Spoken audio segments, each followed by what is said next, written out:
Você diz que a Terra gira em volta do Sol, mas você não passa de um bêbado e mulherengo, mano.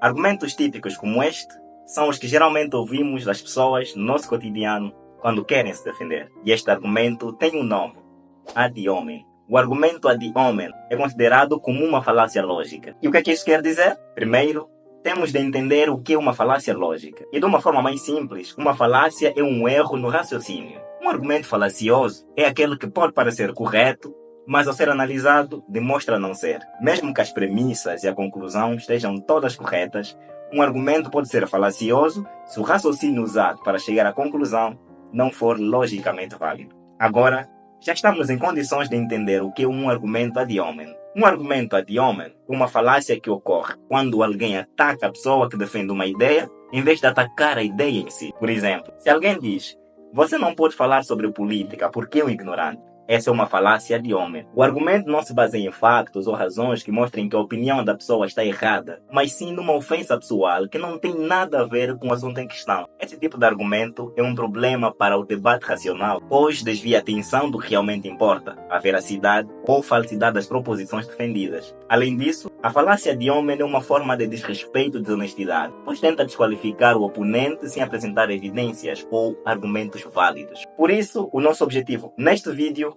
é mostrar como identificar e refutar a falácia ad hominem. Para começar, primeiro precisamos entender uma das características da falácia ad hominem. Uma das características da falácia ad hominem é que ela é uma forma sobre argumento irrelevante, pois não tem relação com a veracidade ou falsidade da proposição defendida. Um argumento relevante é aquele em que as premissas têm alguma conexão com a conclusão. Por exemplo, se alguém diz: "Não podes falar sobre economia porque você é pobre", mas é mesmo verdade. Assim és pobre, queres falar o quê sobre economia? Ou quando diz: "Você não pode falar sobre saúde porque és fumante", assim mesmo pessoa que fuma quer falar o que sobre saúde? Gostam muito. Esse tipo de ad hominem é falacioso, pois não prova que a pessoa está errada, apenas tenta desqualificá-la por algum motivo que não tem relação com o assunto em questão. A falácia ad hominem é um argumento irrelevante, pois a crítica à pessoa não tem nada a ver com a proposição em debate. Mas devemos ter em mente que nem todos os ad hominem são falácias. Em alguns casos, as características do indivíduo podem afetar a veracidade de suas afirmações. Por exemplo, se alguém provou ser um mentiroso patológico, então suas afirmações podem ser consideradas pouco confiáveis. Mas de qualquer forma, esses tipos de ataques são fracos, porque até mesmo mentirosos patológicos podem dizer a verdade.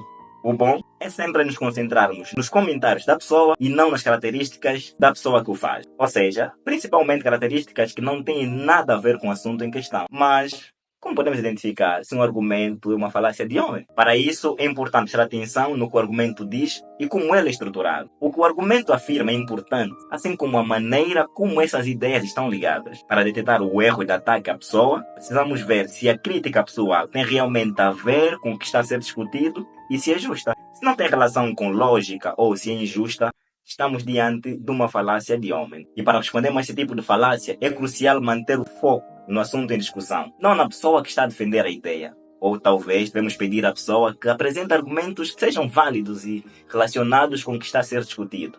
É importante apontar o erro e explicar por que razão ele não é válido ou relevante. E, se é possível, podemos até apresentar os nossos próprios argumentos baseados em factos e razões para sustentar a nossa posição. Minha sugestão: diz-lhe: "Assim estás a pensar que sabes." Muito obrigado por assistir a este vídeo. Não te esqueças de deixar o seu like, inscrever-se no nosso canal e ativar o sininho de notificações. Até a próxima.